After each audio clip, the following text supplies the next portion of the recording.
మాఘ పౌర్ణమి ఆ రోజు పాప పైన చంద్రకిరణాలు పడకుండా జాగ్రత్త పడాలి.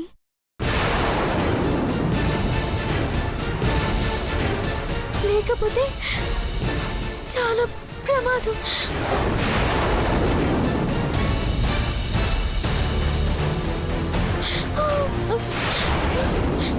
అంటే ఈ మాఘ పౌర్ణమి నాడు పాప ఒంటి మీద చంద్రకిరణాలు పడ్డం వల్ల మిక్కిలి ప్రమాదం అన్నమాట. అయ్యో, ఆపాలి.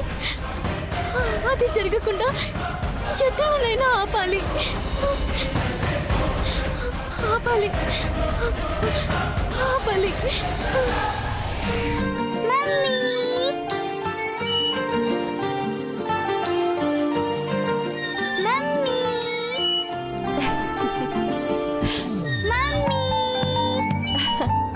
సిరి, జాగ్రత్త, ఫాస్ట్ గా ఊగకు. సరే మమ్మీ.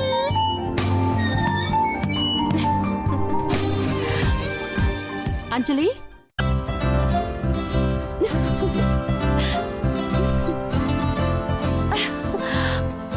చిత్ర,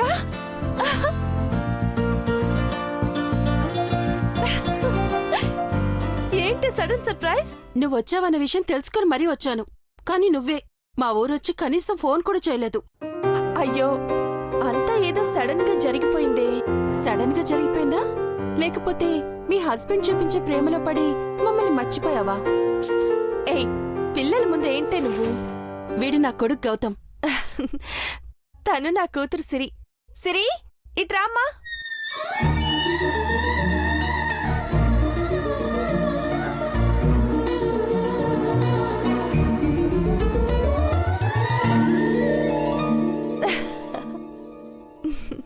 సో క్యూట్.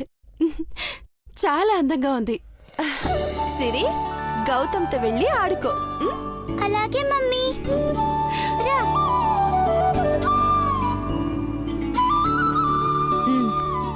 ఇప్పుడు చెప్పు, ఏంటి సడన్ గా ఇక్కడ చేరారు? పెద్ద రీజన్ ఏం లేదు, కొంచెం ప్రశాంతంగా ఉంటుందని. ఆహా, అన్నట్టు నీ కొడుకు గౌతమ్ చాలా బాగున్నాడే.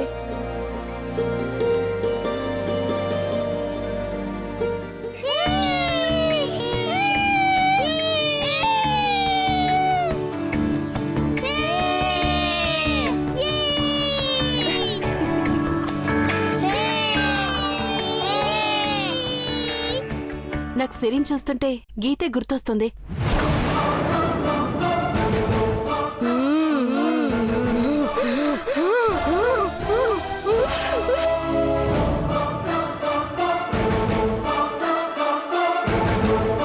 తను చనిపోయినా కూడా నీ మీద ప్రేమ చంపుకోలేక మళ్ళీ నీ కడుపున పుట్టిందా అనిపిస్తుంది.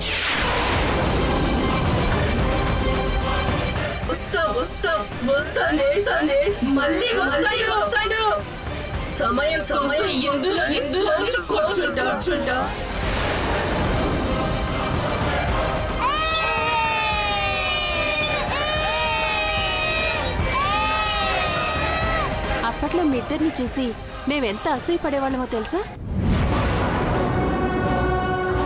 తను నీ మీద చూపించే ప్రేమ, ఆప్యాయత, కన్సర్న్. నువ్వింటికి రావడం నిమిషం ఆలస్యమైనా తనెంతో కంగారు పడేది. నువ్వంటే తనకంత ప్రాణం.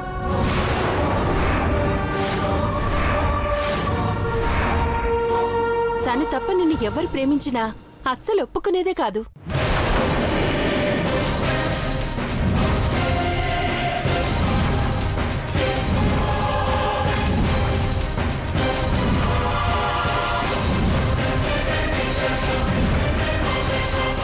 తను చనిపోయిందన్న విషయం తెలియగానే నేను చాలా బాధపడ్డానే.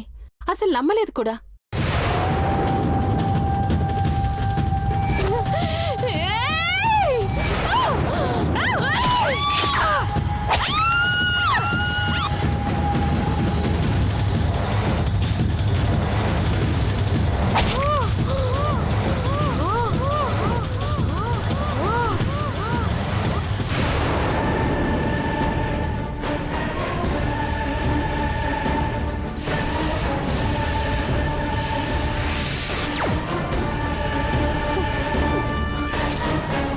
ప్లీజ్ ఇక ఆ టాపిక్ వదిలేవే ప్లీజ్. ఐఎమ్ సారీ అంజలి. తను దూరం అవడం వల్ల నువ్వెంత బాధపడుతున్నావో నేను అర్థం చేసుకోగలను.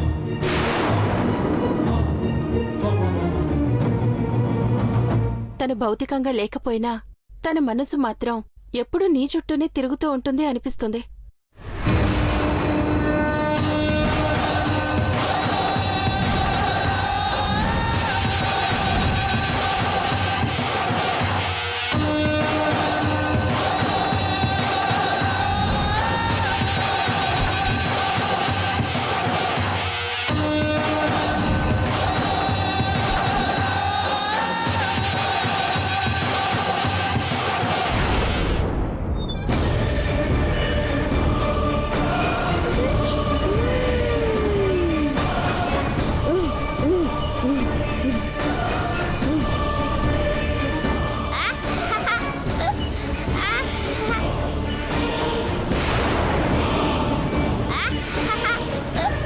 గౌతమ్ అలా చేయకు, నాకు ఆ బొమ్మ అంటే చాలా ఇష్టం. ఈ బొమ్మ ఇరకొడితే నాకు ఆనందం.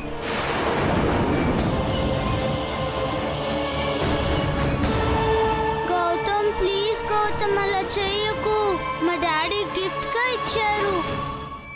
నేనేం చేయను, ఈ బొమ్మని ఇచ్చేస్తాను. ఇక నేను బయలుదేరుతానే. అదేంటే ఇంకొంతసేపు ఉండొచ్చు కదా, అర్జున్ కూడా వచ్చేస్తారు. అక్కడ మా ఆయన కూడా వచ్చేస్తాడు. రాగానే నేను కనబడకపోతే ఇల్లంతా చిందులేస్తాడు. గౌతమ్ వెళ్దామా?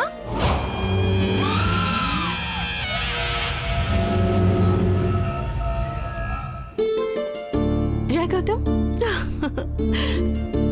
సరే నేను వెళ్తానే. అప్పుడప్పుడు వస్తూ ఉండవే. అలాగే. బాయ్ సిరి. బాయ్. బాగా ఆడుకున్నావా?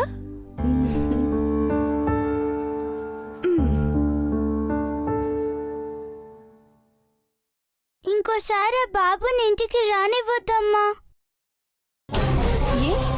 ఎందుకమ్మా? నా బొమ్మలన్నీ విరిచేశాడు. తప్పమ్మా, అలా అనకూడదు. వెళ్దామా?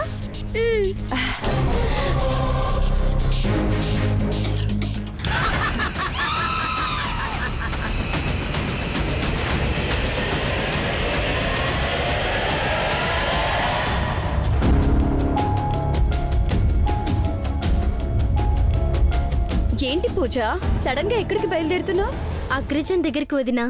నువ్వు మాత్రమే వెళ్ళడం ఏంటి?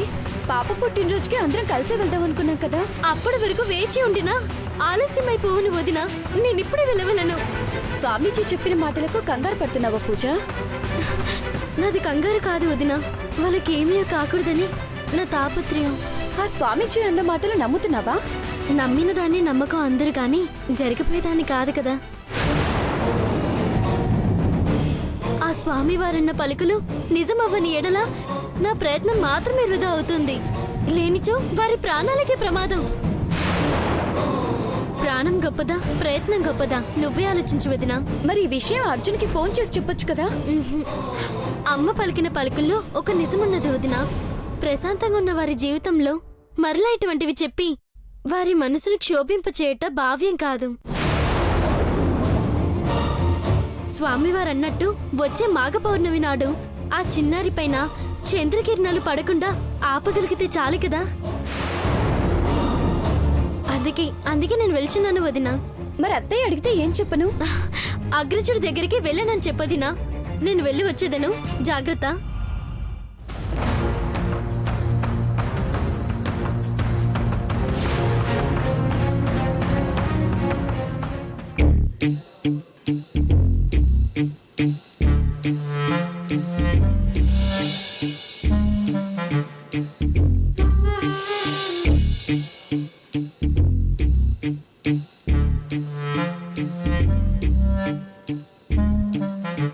పూజ పూజ పూజ పూజ పూజ పూజ పూజ పూజ.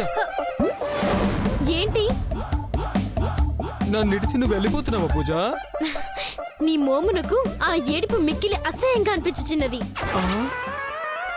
విసిగించక వేగిరమ్ముగా విషయం చెప్పుము. నేను అత్యవసర కార్యమునందు వెళ్తున్నాను. ఆ?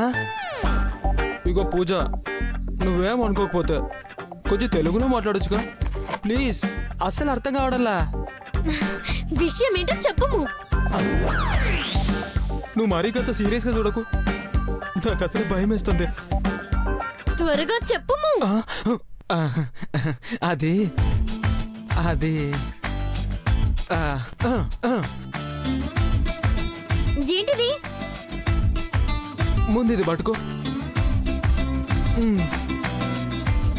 ఏంటిది? అమ్మో అమ్మో, ఏ మానవా? మొన్న నువ్వు పోలీసులు అన్నావు కదా, మస్తు భయం వేసింది. అందుకే ఇవ్వడానికి భయంగా ఉంది. నువ్వు నేను చెప్పి తినడం లేదు కదా, నా మనసులో ఉన్నది మొత్తం గందులో రాసిన తర్వాత చదివే. ఇగో చదవలేదనుకో నా మీద ఒట్టే. ఇదిగో నువ్వెంత చదివినా సరే నీ ఎగ్జామ్లో ఫెయిల్ అయిపోతావు అది చదవకపోతే. ఇదిగో నీ రెస్పాన్స్ కోసం ఎదురు చూస్తూ ఉంటా. మళ్ళీ కలుస్తా. బాయ్ బాయ్ మానవా! బాయ్.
బయట చూస్తే గాలి కూడా లేదు.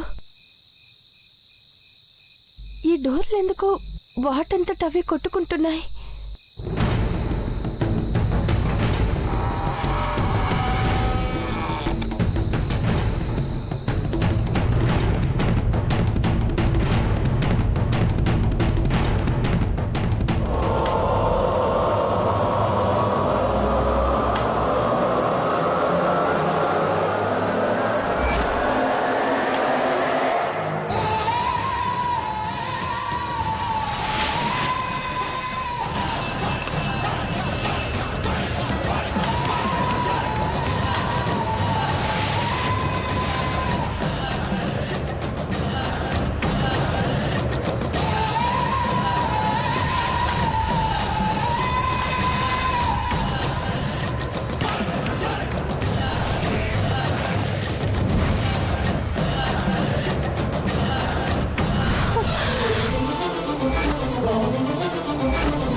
అడిగేది?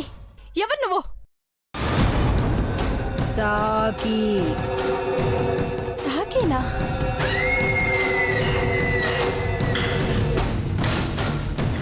సాకే అంటే? పని మనిషి కావాలని పోతురాజుకి చెప్పారటగా, నేనే ఆ పని మనిషిని. అయితే మాత్రం ఇలా చెప్ప పెట్టుకుంటే లోపలికి వచ్చేస్తావా? అయినా అలా తలుపు మూసి వేసి ఎందుకు భయపెట్టావు? నేను గుమ్మం నుంచి రాలేదమ్మా, పెరట్ నుంచి వచ్చాను.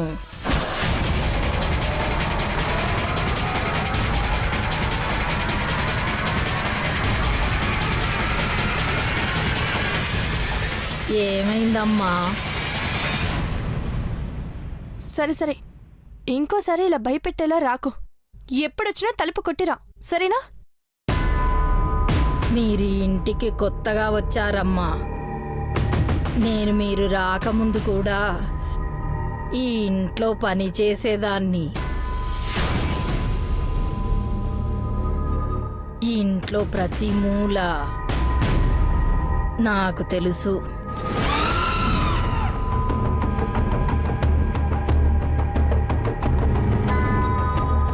సరే సరే, పోత్రాజు చెప్పాడు కదా, ఇంట్లోనే ఉండాలి. ఇంటి పని వంట పనే కాదు, పాపను కూడా బాగా చూసుకోవాలి. అలాగేనమ్మా. ఇంతకీ పాపెక్కడుంది? బయట ఆడుకుంటుంది. నువ్వెళ్ళి వంట పని చూడు.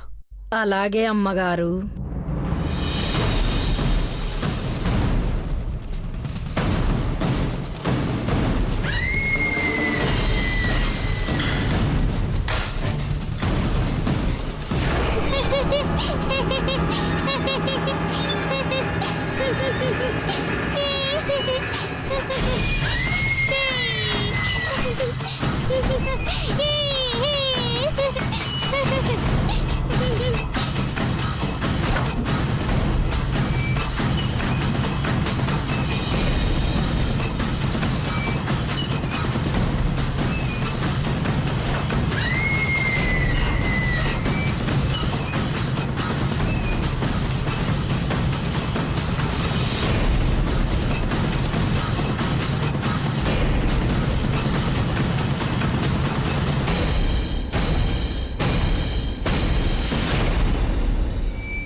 ఇక్కడేం చేస్తున్నావు?